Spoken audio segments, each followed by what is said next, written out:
آپ کے سینے میں اللہ تعالیٰ نے اس خناس کے علاوہ 4 پرندے رکھے ہوئے ہیں۔ ایک مرغ ہے جو قلب کے اوپر بیٹھا رہتا ہے، شہوت ڈالتا رہتا ہے، ایک کبوتر ہے اور ایک کوا ہے، ایک مور ہے۔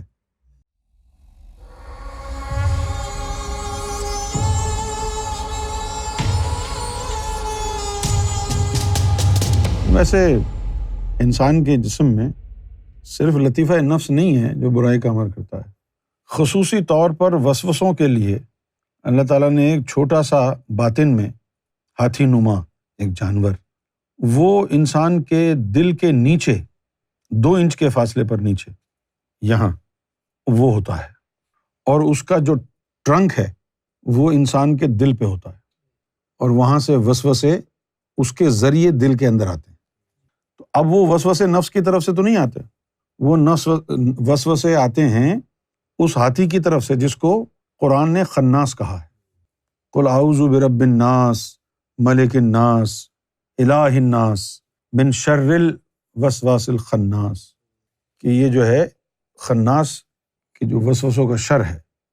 تو یہ جو چیز ہے خناس جو ہاتھی کی شکل میں ہوتی ہے، یہ وہ چیز ہے جو پاک نہیں ہوتی۔ نفس تو پاک ہو سکتا ہے، لیکن یہ جو چیز ہے خناس یہ پاک نہیں ہوتا۔ پھر کیا ہوتا ہے، جان کیسے چھوٹتی ہے کہ جب آپ کے سینے میں نور کی زیادتی ہو جاتی ہے اور نور کی شدت اس سے برداشت نہیں ہوتی، اس کو لگتا ہے کہ اب میں جل جاؤں گا، تو پھر وہ سینے سے نکل کے بھاگ جاتا ہے۔ اب جب وہ سینے سے نکل کے بھاگتا ہے تو اس کو یا تو شیطان کا عملہ یا پھر جادوگر حضرات یہ اس چیز کو قابو میں کر لیتے ہیں۔ پاکستان میں ہم نے دیواروں پر لکھا ہوا دیکھا، ظاہر انڈیا میں بھی ہوگا ایسا، پاکستان میں دیکھا ہم نے، سنیاسی بابا محبوب 2 لمحے میں آپ کے قدموں میں، بیوی کو اپنا شوہر کو غلام کیسے بنانا ہے، بیوی کی محبت کیسے حاصل کرنی ہے، فلاں آدمی کا دماغ کیسے پکڑنا ہے۔ تو وہ کرتے کیا ہیں، وہ یہی کرتے ہیں۔ یہ جو خناس کسی کا انہوں نے قابو کیا ہوا ہوتا ہے نا، وہ خناس ڈال دیتے ہیں، وہ دماغ گھما دیتا ہے انسان کا۔ تو یہ خناس پاک نہیں ہوتا، نور کی شدت کی وجہ سے سینے کو چھوڑ کے یہ بھاگ جاتا ہے۔ اب سینے میں نور کی شدت ایسی ہی رہے تو پھر کبھی بھی خناس قریب نہیں آئے گا۔ ابھی تو لوگ یہ سمجھتے ہیں نا ذاکر قلبی بن گئے تو ولی بن گئے، ابھی ذاکر قلبی بنے وہ پہلا قدم اٹھایا ہے، ابھی اپنے اوپر کوئی اتنا زیادہ بھروسہ نہیں کرنا، ابھی خناس بھی موجود ہے، نفس بھی موجود ہے۔ صوفی وہ ہوتا ہے، درویش وہ ہوتا ہے جس کا نفس پاک ہو جائے۔ اور یہ جو چیزیں ہیں نا، آپ کے سینے میں اللہ تعالیٰ نے اس خناس کے علاوہ 4 پرندے رکھے ہوئے ہیں۔ ایک مرغ ہے جو قلب کے اوپر بیٹھا رہتا ہے، شہوت ڈالتا رہتا ہے، ایک کبوتر ہے اور ایک کوا ہے، ایک مور ہے۔ مور کی وجہ سے جو ہے انسان کے اندر بخل آ جاتا ہے۔ بخل کیا ہوتا ہے؟ بخل کے 2 حصے ہیں، ایک ظاہر کا اور ایک باطن کا۔ ظاہر کا حصہ بخل کا یہ ہے کنجوس ہونا، misers, one who doesn't like to spend money, who wants to save money and suffer، اس کو کہتے ہیں مائزر۔ تو بخل کا ظاہری معنی تو یہی ہے۔ تو یہ جو بخل ہے یہ مور کی وجہ سے ہوتا ہے۔ ان چیزوں کو بھی پاک، پرندوں کو بھی پاک کرنا پڑتا ہے۔ اب یہ پرندے جب پاک ہو جاتے ہیں تو پھر کیا ہوتا ہے ان کا؟ یہ پرندے جو ہے نکل جاتے ہیں اور جنگلوں میں بسیرا کر لیتے ہیں۔ پھر جو ڈیوٹی والا ہوتا ہے اس کو جو ہے ان کا پرندوں کا نظام دیا جاتا ہے کہ کبھی کسی کا کوئی علاج وغیرہ کرنا ہو تو علاج کرنے کے لیے پھر وہ کیا کرتا ہے، ان پرندوں کو کہتا ہے جا بھائی حیدرآباد دکن میں ایک بندہ ہے، اس کے اندر یہ بیماری ہے، جا کے اندر ٹھیک کر۔ وہ پرندہ جا کے اس کے اندر بیٹھ جاتا ہے، مہینہ 2 مہینہ بیٹھ جاتا ہے، اس کو بالکل ٹھیک ٹھاک کر کے پھر واپس جنگل چلا جاتا ہے۔ اور وہ بندہ سوچتا ہے مجھے دم تو کیا نہیں ہے، میں ٹھیک کیسے ہوں گا؟ یقین رکھ تجھے پتہ نہیں ہے باطن میں کیا ہو رہا ہے۔ تو انسان کے اندر یہ 4 پرندے بھی ہوتے ہیں، خناس ہوتا ہے، 1,80,000 جالے ہوتے ہیں۔ یہ مرشد کی نظر کے علاوہ کائنات میں کوئی عبادت ایسی نہیں ہے جو ان 1,80,000 جالوں کو جلا سکے۔ اور سرکار نے اس کے لیے مثال بھی بڑی خوب دی۔ سرکار نے جب یہ مثال دی تو اس مثال کے بارے میں ایک دن پوچھا مجھ سے کہ استاد تم تو بڑی سائنس وائنس پڑھتے ہو، بتاؤ یہ مثال کیسی ہے؟ میں نے کہا کہ سرکار یہ تو خطرناک زبردست مثال ہے، ایسی مثال تو کبھی سنی نہیں۔ تو پھر سرکار نے مسکرا کے کہا سنتے بھی کیسے؟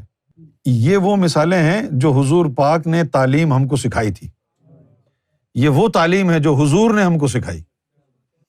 سرکار نے فرمایا کہ اگر کوئی انڈے کی خاصیت سے واقف نہ ہو، اس مثال کے بارے میں بات ہو رہی ہے کہ کوئی انڈے کی خاصیت سے واقف نہ ہو، اس کو اگر تم یہ کہو انڈے کے بارے میں، کیونکہ ہم کو تو پتہ ہے نا کہ انڈے کے اندر اس سے ایک چوزا نکلتا ہے اور وہ چوں چوں کرے گا، لیکن جس کو انڈے کی خاصیت کا پتہ ہی نہ ہو کہ انڈا کیا چیز ہے، اس کو آپ یہ کہیں کہ یہ ہوا میں اڑے گا، یہ چوں چوں کرے گا، تو وہ کہتا ہے تیرا دماغ خراب ہے، یہ کیسے اڑے گا ہوا میں؟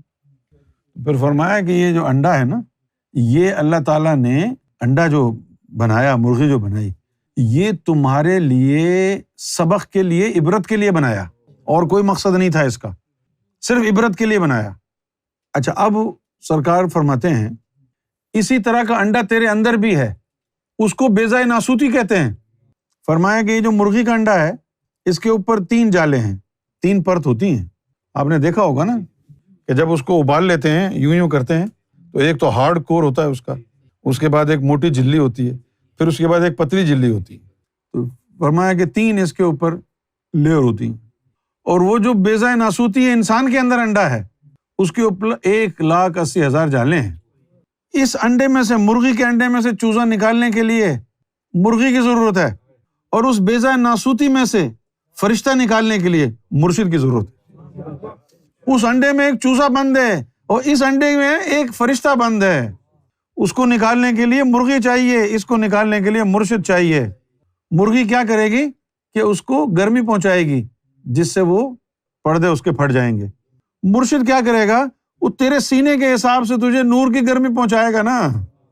وہ جب پھٹا انڈا تو اس کے اندر سے ایک چوزا نکلے گا، کوئی اس کو سکھائے گا نہیں، بغیر سیکھے سکھائے چوں چوں کرے گا۔ کیوں؟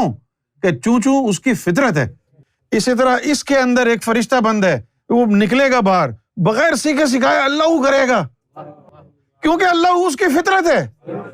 جب یہ لفظ سرکار نے کہا تو فوراً مجھے وہ قرآن کی آیت جو ہے یاد آئی کہ ہم نے انسان کو اور جن کو عبادت کے لیے پیدا کیا، چوں چوں اس کی فطرت ہے، یہ ہے جس کی فطرت میں عبادت کرنا ہے، لطیفہ قلب، اس کی فطرت میں عبادت کرنا ہے۔ اب یہ جو مثال ہے دیکھیں آپ، کیا مثال ہے، کمال ہو گیا۔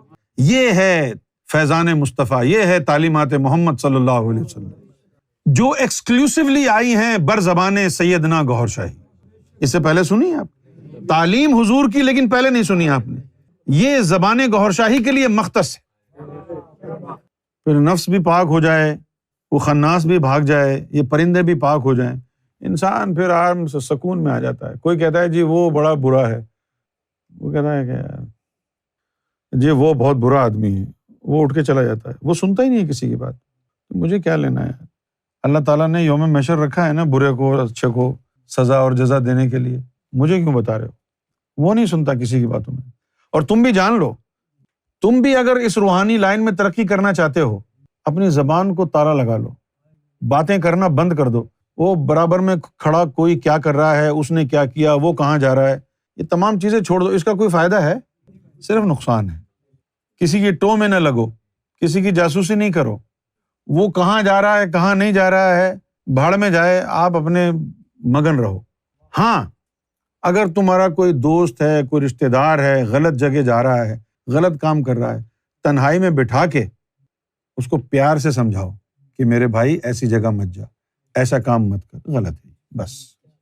لیکن مزے لینے کے لیے، اس کو بدنام کرنے کے لیے یہ کرو گے تو تمہارا اندر کا راستہ رک جائے گا۔ رب کو کبھی بھی راضی نہیں کر سکو گے جب تک تم رب کی مخلوق کو نشانہ بناتے رہو گے نا۔ یہ اللہ کی مخلوق ہے، کسی نے گناہ کیا بھی ہے تو تجھے کیا ہو سکتا ہے، اللہ اس کو معاف کر دے، تو کیا کرے گا؟ پھر پوری دنیا میں بدنام کرنے کے بعد گناہ گار بن جائے گا نا، کیا خبر رب اس کو معاف کر دے؟ تو کسی کی برائی پر، کسی کے عیب پر، کسی کے گناہ پر آپ کمنٹس نہ کریں۔ ہو سکتا ہے وہ آج برا ہو، کیا خبر مستقبل میں اللہ تعالیٰ اس کو اچھائی عطا فرما دے، کل اچھا ہو جائے۔ آج مجھ سے برا ہے تو، ہو سکتا ہے کہ آنے والے کل میں تو مجھ سے اچھا ہو جائے۔ یہ تو اللہ کے ہاتھ میں ہے نا۔ کسی کی برائی نہیں، کسی کو برا نہ کہیں۔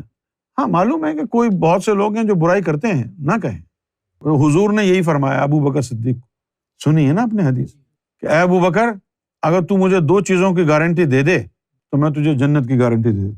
انہوں نے کہا یا رسول اللہ وہ کیا؟ ایک یہ لوتھڑا جو 2 جبڑوں کے بیچ میں لٹکا ہوا ہے، اور ایک وہ جو 2 ٹانگوں کے بیچ میں ہے. اپنی شرمگاہ اور اپنی زبان کی گارنٹی دے دے، میں جنت کی گارنٹی. اب شرمگاہ کی بات تو بہت دور تک چلی گئی، وہاں تک تو بہت ہی کم لوگ پہنچتے ہیں نا. یہ جو جب 2 جبڑوں کے بیچ میں لٹکی ہوئی ہے نا گوشت کا لوتھڑا زبان، اس کو چلاتے وقت ہمیں خیال نہیں آتا کہ کتنا بڑا گناہ ہم کر رہے ہیں. زنا کا نام سن کے تو ہم ڈر جاتے ہیں، ارے یہ کیا ہو. لیکن یہ جو زبان کا استعمال ہے، یہ کرتے وقت ہمیں کوئی ڈر نہیں لگتا. ہم سمجھتے ہیں یہ تو عام سی باتیں ہو رہی ہیں. یہ بڑا ٹرکی ہے. اس زبان کو قابو میں کریں. یہ جو بیٹھ کے لوگوں کے بارے میں باتیں کرتے ہیں، بہتر نہیں آپ اللہ رسول کے بارے میں، مرشد کے بارے میں گفتگو کریں. آپ بیٹھ گئے، خاص طور پر عورتوں میں بہت زیادہ یہ بری عادت ہے، 2 بیٹھ جائیں گی، تیسری عورت کی برائی کریں گی. چھوڑ دو یہ کام کرنا. 2 عورت آپ بیٹھ جاؤ، اللہ رسول کی باتیں کرو، سرکار کی باتیں کرو، روحانیت کی باتیں کرو. لوگوں کی باتیں مت کرو. کیوں اپنا نور ضائع کر رہے ہو؟